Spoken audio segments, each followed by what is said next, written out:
Cultural change का मतलब ये है कि कल्चर चेंज होता है time to time due to certain natural disaster, due to any war, और किसी भी वजह से कल्चर है वो चेंज हो सकता है। अच्छा, जब भी हम ये कहते हैं ना कि कल्चर चेंज हो सकता है तो it must be very clear कि हम सिर्फ अपनी सकाफ़त को ही नहीं कह रहे, बल्कि जो कॉमन प्रैक्टिसेस होती हैं वो भी हमारा कल्चर ही होता है। नॉर्मली जो हम कर रहे होते हैं that part of our culture, हम अपने कल्चर के अकॉर्डिंग ही कर रहे होते हैं। तो जब हमारी सोचने की जो कैपेसिटी है वो चेंज हो रही होती है, हमारी वर्किंग कैपेबिलिटीज़ हैं, वर्किंग सिनेरियोज हैं, वो चेंज हो रहे होते हैं, हमारी ऑर्गेनाइजेशन है उसमें due to certain external force कोई चीज़ आ रही होती, तब भी हम कहते हैं कि वो कल्चर है चेंज होता है। तो मीन्स टू से कि कल्चर है इट इज़ नॉट कंसिस्टेंट, ये कंसिस्टेंट नहीं है, it is dynamic in nature. Dynamic means changing, कि कल्चर है वो चेंज होता है, and it is a living process, कि कोई भी एक चीज़ होगी वो हमेशा से सेम ही लाइन पे फ्लो नहीं करेगी, वो चेंज होगी। तो जब भी हम कल्चर की बात करते हैं तो हम ये कहते हैं कि कल्चर को चेंज करना इट इज़ बिट डिफ़िकल्ट, थोड़ा सा कल्चर को चेंज करना डिफ़िकल्ट होता है। क्यों डिफ़िकल्ट होता है? Because culture is paradoxical in nature, कि उसकी नेचर होती है ना पैराडॉक्सिकल होती है। क्यों पैराडॉक्सिकल होती है? कि कल्चर है वो कंजर्वेटिव है, ये किसी भी चेंज को इतनी जल्दी एक्सेप्ट नहीं करता, it takes time.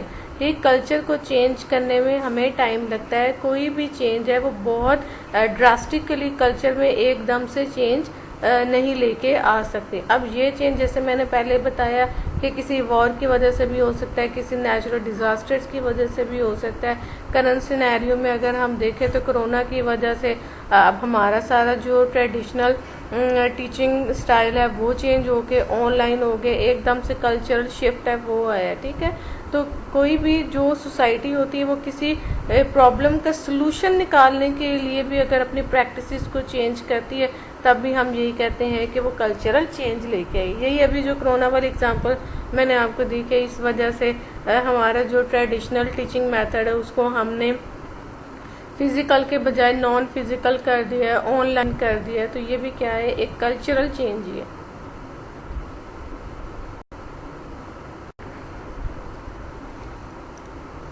Cultural borrowing का मतलब ये है कि हम किसी दूसरी सोसाइटी का, किसी दूसरे कंट्री का, किसी दूसरे नेशन का या रीजन का कल्चर हम अडॉप्ट करते हैं। अगर किसी और की प्रैक्टिसेस, किसी और सोसाइटी की, रीजन की, कंट्री की प्रैक्टिसेस अच्छी हैं तो हम क्या करते हैं, उनको अडॉप्ट करने की कोशिश करते हैं।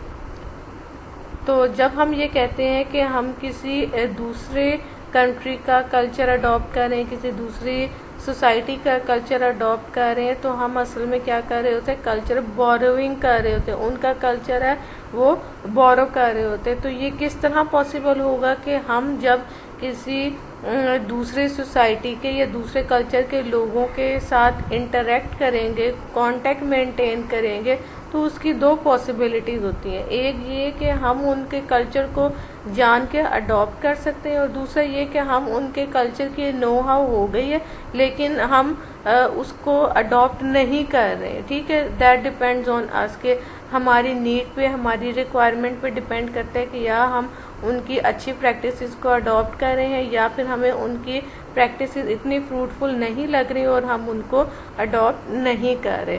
तो जब भी हम किसी दूसरे कल्चर के साथ कांटेक्ट मेंटेन करते हैं तो हमारी हैबिट्स चेंज होती हैं, हमारी कस्टम्स हैं वो चेंज होती हैं, हमारी फूड स्टाइल, हमारी ईटिंग हैबिट्स हैं वो भी क्या हो रही होती हैं, चेंज हो रही होती हैं। तो जब कोई मार्केटर एक कल्चर से दूसरे कल्चर में मूव करता है, एक कंट्री से दूसरे कंट्री में जाके अपना बिजनेस स्टैब्लिश करना चाहता है, ग्रो करना चाहता है, तो उसको कल्चरल एम्पैथी होनी चाहिए। कल्चरल एम्पैथी का मतलब ये है कि we have to understand other ones culture. हम दूसरे जो कंट्री के, रीजन के या नेशन के कल्चर को समझना है।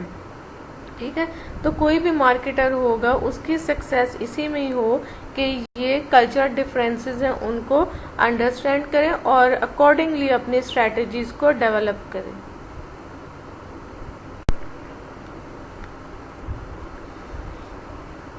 सिमिलैरिटीज़ एंड अलूजन, इसका मतलब ये है कि अगर कोई एक कॉमन लैंग्वेज है, इट डजेंट मीन कि उसकी इंटरप्रिटेशन ऑफ वर्ड्स और फ्रेजेस वो भी सिमिलर होगी, ऐसा नहीं है। अगर हम इंग्लिश की बात करें तो इंग्लिश इज़ अ लैंग्वेज, ये एक लैंग्वेज है, but still there are differences. कैसे डिफरेंसेस हैं?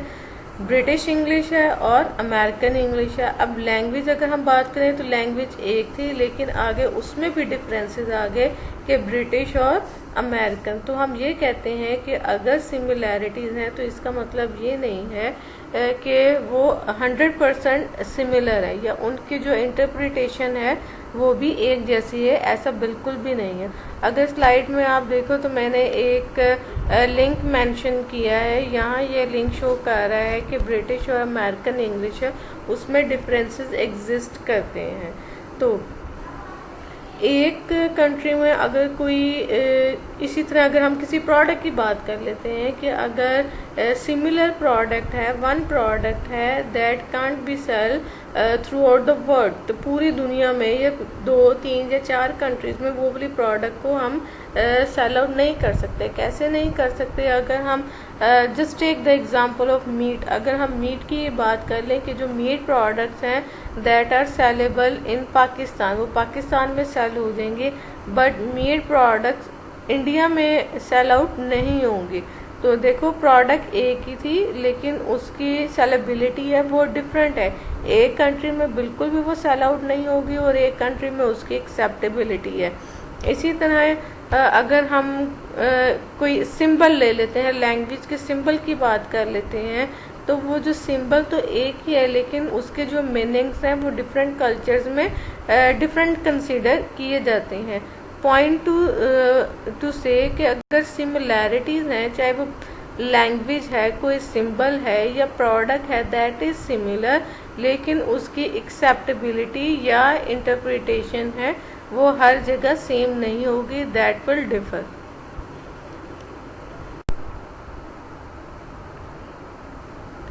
रेजिस्टेंस टू चेंज, इसका मतलब ये है कि जब भी कोई चेंज आएगा तो उसको रेजिस्ट किया जाएगा, उसके लिए हिंडरेंसेस होंगे, कुछ बैरियर्स होंगे जो उस चेंज को आने में स्लो डाउन कर देंगे, या वो चेंज को बिल्कुल नहीं लेके आएंगे, या फिर उस चेंज को क्विकली एक्सेप्ट कर लेंगे। अगर हम किसी कल्चर की बात भी करते हैं तो कल्चर में भी यही होता है कि कल्चर अगर इवन ग्रेजुअली भी चेंज हो रहा है तब भी उसके लिए कोई ना कोई रेजिस्टेंस ज़रूर होती है। सिमिलरली अगर हम कोई न्यू मेथड की बात करें, न्यू प्रैक्टिसेस की, प्रोडक्ट की, सर्विस की, या कोई न्यू आइडिया की बात करें, जब वो किसी मार्केट में लॉन्च होता है तब भी वो उसको रेजिस्टेंस शो कर उसके अगेंस्ट कुछ रेजिस्टेंस होती है, लोग रेजिस्टेंस शो करते हैं। ठीक है, अब ये जो रेजिस्टेंस है या न्यू प्रोडक्ट या सर्विस की एक्सेप्टेबिलिटी है, इसकी resistance culture to culture vary कर रही होती है। कुछ कल्चर्स हैं वो क्विकली इनोवेशन को अडॉप्ट कर लेते हैं और कुछ कल्चर्स ऐसे हैं जो इनोवेशन को अडॉप्ट नहीं करते या फिर इनोवेशन को अडॉप्ट करने में थोड़ा सा लेट हो जाते हैं। अब जब भी कोई इनोवेशन आएगी उसके एक्सेप्टेबिलिटी का चांस उस वक़्त ज़्यादा हो जाएगा जब वो कोई ड्रास्टिक चेंज लेके नहीं आएगा। अगर कोई इनोवेशन ड्रास्टिक चेंज लेके आ रही है और ओल्ड प्रैक्टिसेस को बहुत ज़्यादा चेंज कर रही है तब उसके लिए ज़्यादा रेजिस्टेंस होगी। इसी तरह अगर कुछ प्रैक्टिसेस हैं जो लिटिल बिट सिमिलर हैं ओल्ड प्रैक्टिसेस से, वो इतना ज़्यादा चेंज नहीं कर रहे, तो उनकी एक्सेप्टेबिलिटी है वो ज़्यादा होगी, उनको इतना रेजिस्टेंस है वो फेस नहीं करना पड़ेगा। Now comes the planned and unplanned cultural change. कुछ कल्चर्स को हमने प्लान किया होता है कि हमने चेंज करना है और कुछ हम कल्चर को चेंज करते हैं बट दैट इज़ अनप्लान्ड। अब दो सिनेरियोज यहाँ मैंने बताए हैं।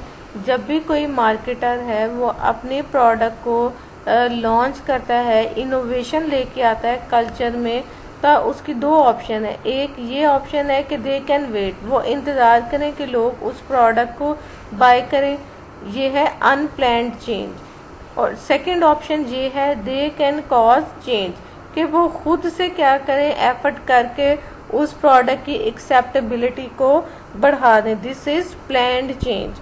तो एक हम जब कल्चरल चेंज की बात करते हैं तो उसमें हम पढ़ते हैं कल्चरल कॉन्ग्रुएंस। कल्चरल कॉन्ग्रुएंस का मतलब ये है marketing product similar to one already on the market in a manner as congruent as possible with existing cultural norm।